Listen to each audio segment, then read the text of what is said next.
Hello everyone, welcome to the online study channel. तो आज हम लोग पढ़ेंगे class 4 EVS chapter number 13 a river's tale. जैसा कि आप इस पिक्चर में देख सकते हैं, यहाँ पर पानी है, पहाड़ है, बिल्डिंग्स है, फैक्ट्रीज़ है ना। तो कुछ बच्चे पानी में नहा रहे हैं तो कुछ खेल रहे हैं, है ना। जैसा जैसा कि आप इस पिक्चर में देख सकते हैं कि पानी में जो गंदगी है वो किस तरह से फैक्ट्री और बिल्डिंग्स के द्वारा पानी में गंदगी मिल रही है। तो पानी के ऊपर ये स्टोरी जो है उसे हम लोग समझ लेते। जैसा कि आपने देखा कि यहाँ पे बहुत सारे वर्ड्स दिए गए हैं, इन सभी वर्ड्स को लेकर एक स्टोरी को बनाना है। तो कैसे स्टोरी बनेगा और उसके एक टाइटल को भी देना है, चलिए देखते हैं। Long ago there was a river full of clear blue water. बहुत साल पहले जो पानी का कलर था वो कैसा था, ब्लू कलर का था और काफ़ी साफ पानी था। और पानी में बहुत सारी मछलियाँ थी। पानी के अंदर वाटर प्लांट्स भी मौजूद थे। रिवर के पास एक फैक्ट्री लगा, जिस वजह से वहाँ पर एक बड़ा सा सिटी डेवलप हो गया। और वहाँ उसमें बहुत सारे जहाज़ जो है वो आने लगे, ताकि वो गुड्स को क्या कर सके, सप्लाई कर सके, पहुँचा सके। बड़े बड़े जहाज़ जो है वो उस नदी के फैक्ट्री के पास आकर लगने लगे। और पानी में क्या होने लगा, ऑयल ये सब का रिसाव होने लगा।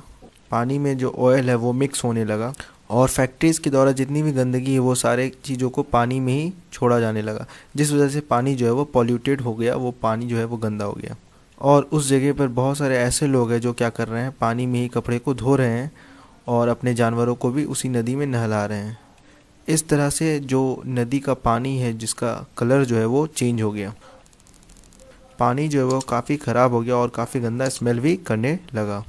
जो वो नदी था वो क्या हो गया, धीरे धीरे वेस्टेज की वजह से वो नदी ख़राब हो गया। और जो नदी था वो अब वैसा सुंदर नहीं लग रहा था जैसा वो पहले हुआ करता था। क्यों ऐसा हुआ, क्योंकि वहाँ पे फैक्ट्रीज़ लग गए। फैक्ट्रीज़ लगने की वजह से जो पानी में गंदगी, वो सारे गंदगी पानी में ही जाने लगे। इस वजह से जो नदी है वो पानी ख़राब हो गए, नदी के पानी क्या हो गए, ख़राब हो गए। तो यहाँ पर कुछ क्वेश्चंस है, उस क्वेश्चंस को भी हम लोग देख लेते हैं।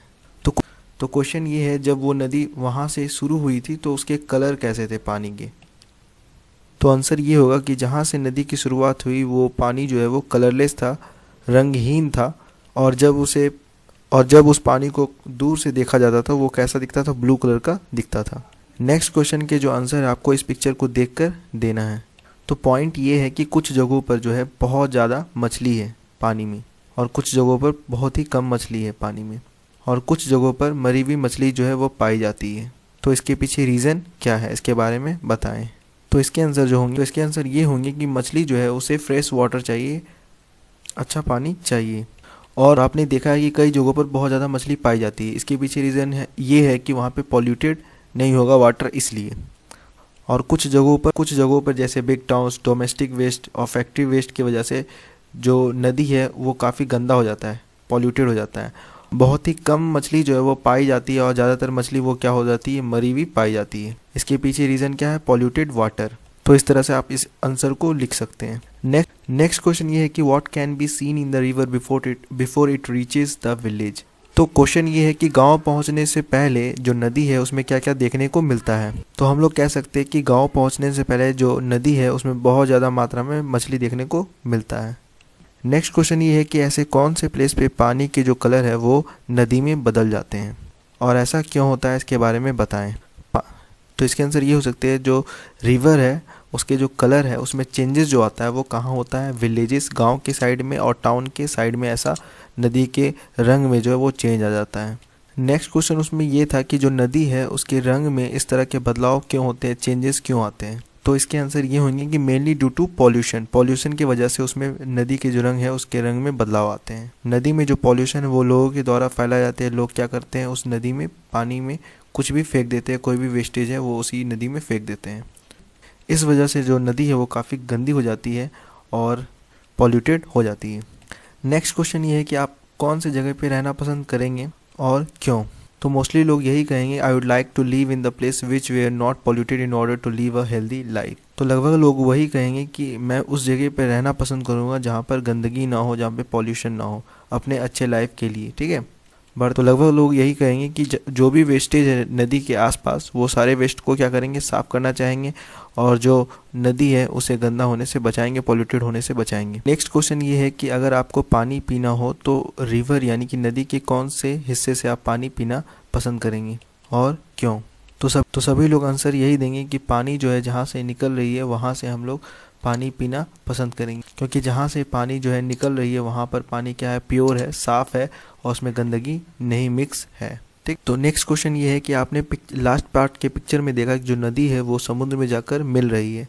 तो क्वेश्चन ये है कि क्या आपने समुद्र को देखा है और कहाँ देखा है, अगर मूवी में देखा है या फिर कहीं और, इसके बारे में आप बताएं। इसके आंसर आप लोग अपने अकॉर्डिंग ही दीजिएगा।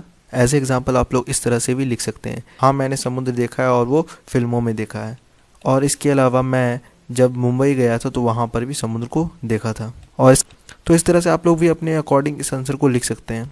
नेक्स्ट क्वेश्चन ये है, क्या आप कभी भी नदी या समुद्र के पास गए हैं और कब गए हैं। इसके भी आंसर आप लोग अपने अकॉर्डिंग ही लिखिएगा। एज एग्जाम्पल आप लोग इस तरह से लिख सकते हैं, there is a river in my city and I often cross the river. तो मेरे शहर में एक नदी है और मैं उस नदी को हमेशा पार भी करता हूँ, और मैं जब मुंबई ट्रिप पर जा रहा था तो मैं उस समुद्र के पास जा चुका हूँ, और मैं उस समुद्र के पास जा चुका हूँ जब मैं मुंबई ट्रिप पर जा रहा था। नेक्स्ट क्वेश्चन ये है कि आप अपने हाथों के द्वारा ये बताएं कि जो समुद्र के वेव है वो किस तरह से मूव करते हैं। तो समुद्र की जो वेव है वो अप एंड डाउन जो है वो मूव करते हैं। नेक्स्ट क्वेश्चन ये है कि क्या समुद्र का पानी जो है वो पीने योग्य है, पीने लायक है, और क्यों नहीं है। तो इसके आंसर ये होंगे, जो समुद्र का पानी वो पीने लायक नहीं है क्योंकि वो क्या है, सैलाइन है, यानी कि वो नमकीन है। नेक्स्ट क्वेश्चन ये है कि समय के अकॉर्डिंग बहुत सारे नदी या तालाबों में बदलाव आते हैं, तो ऐसा क्यों होता है। तो हम लोग कह सकते हैं yes, there would be changes taking place in a river, pond और stream at different times of the year. तो हम लोग कह सकते हैं कि हाँ बिल्कुल। नेक्स्ट क्वेश्चन ये है कि क्या नदी में समय के अकॉर्डिंग बहुत सारे चेंजेस बदलाव आते हैं। तो हम लोग कह सकते हैं yes, there would be changes taking place in a river, pond और स्ट्रीम। तो हाँ बिल्कुल, नदी में बहुत सारे बदलाव आते हैं टाइम के अकॉर्डिंग।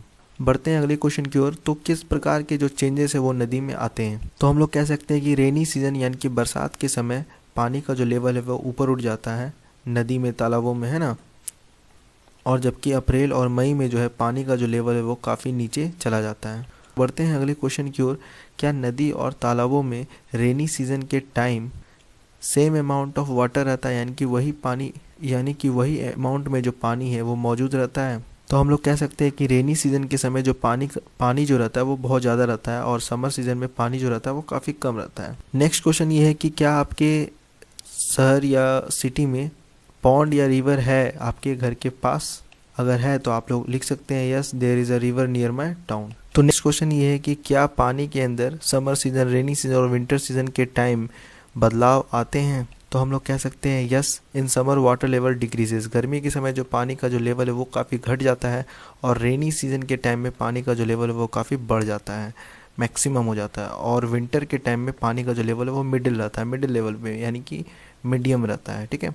नेक्स्ट क्वेश्चन ये है कि वहाँ पर किस तरह के जो फिश है वो पाए जाते हैं। तो हम लोग कह सकते हैं there are several kinds of fish found there. बहुत प्रकार के फिश जो है वहाँ पर पाए जाते हैं, मछली जो है वो पाए जाते हैं। कुछ मछली के प्रकार जो है वो रोहू है, कतला है, एक्सेट्रा। और उनके साइज में भी क्या होता है, डिफरेंस होता है। उस जगह पर किस तरह के पेड़ पौधे जो वो ग्रो करते हैं, उगते हैं, जो है वो घास ही वहाँ पर होते हैं। उस जगह पर किस तरह की जो पक्षी है वो आती है।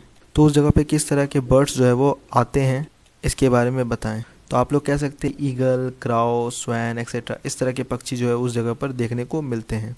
नेक्स्ट क्वेश्चन ये है कि हैव यू एवर सीन और रीड अबाउट फ्लड्स। क्या आपने कभी भी फ्लड्स यानी कि बाढ़ के बारे में कहीं पे भी पढ़ा है या फिर देखा है, और कहाँ देखा है। तो इसके आंसर ये होंगे यस, आई सॉ फ्लड इन बिहार। हाँ, हमने बिहार में फ्लड देखा है। नेक्स्ट क्वेश्चन ये है कि जब बाढ़ आता है तो वहाँ पर क्या होता है। तो आंसर ये होगा कि जब भी बाढ़ आता है तो हाउसेस, रोड्स, रेलवे ट्रैक्स, ये सारे चीज़ क्या हो जाते हैं, कवर हो जाते हैं, डूब जाते हैं, और काफ़ी ज़्यादा परेशानी भी होता है। क्या आपने तालाब या फिर नदी में गंदा पानी देखा है। तो आप लोग कह सकते हैं तालाबों और पॉन्ड्स में गंदा पानी देखा है।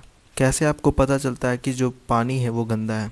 तो पानी जो है वो दिखता कैसा है, मडी टाइप का, और काफ़ी गंदा स्मेल कर रहा होता है, तो पता चल जाता है जो पानी है वो क्या है, काफ़ी गंदा है। नेक्स्ट क्वेश्चन ये है कि जो पानी है वो दिखने में क्लीन लग रहा है, तो क्या आप उस पानी को पिएंगे। इसके बारे में आप डिस्कस करें, बताएं।